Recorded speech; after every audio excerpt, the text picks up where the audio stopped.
మనం చూసుకున్నట్లయితే మీ ఎన్నికల ప్రచారంలో మీ వైఫ్ కూడా మీకోసం చాలా ప్రచారం చేశారు తేజస్వి గారు. మీ గెలిచిన తర్వాత ఆమె రియాక్షన్ ఏంటి? షీఈ్ హ్యాపీ అండి. డెఫినెట్‌గా లాస్ట్ టైం కన్నా 19 కన్నా ఈసారి ఇంకా ఎక్కువ టీమ్‌గా అందరం పనిచేసాం. తేజు కూడా పనిచేసింది. యాహ్! ఆవిడకి కూడా చాలా విజిబిలిటీ వచ్చింది, ప్రత్యేకంగా సోషల్ మీడియాలో కూడా. హ్మ్. దాని ద్వారా కూడా ఇంకా క్యాంపెయిన్‌కి బాగా హెల్ప్ అయిందని అనుకుంటున్నాను. లోకేష్ గారి అప్రోచ్ గతంతో పోలిస్తే ఇప్పుడు చాలా భిన్నంగా ఉందని అందరూ చెప్తున్నారు. మీరేంటి గమనించారు లోకేష్ గారిలో?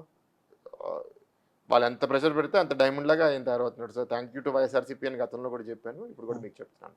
డన్. ఎస్పెషల్లీ రెడ్ బుక్ విషయంలో కార్యకర్తలందరూ కూడా అడుగుతా ఉన్నారు. నిజంగా రెడ్ బుక్ బయటికి తీస్తారా? ఎప్పుడు తీస్తారు? మీరు తీయాలని కోరుకుంటున్నారా? అది ఆల్రెడీ జరుగుతుంది. అన్ని ఇష్యూస్ బయటకు వచ్చి మాట్లాడాల్సిన అవసరం లేదు. ప్రభుత్వం నడపాలి. మెజారిటీ అందరినీ క్యారీ చేయాలి. ఎవరెవరు మరీ ఎక్స్ట్రీమ్కి వెళ్ళిపోయారో వాళ్ళ మీద డెఫినెట్గా కరెక్షన్స్ కూడా లా ద్వారా జరగాలి. అన్నీ జరుగుతాయి. ఫైనల్గా సార్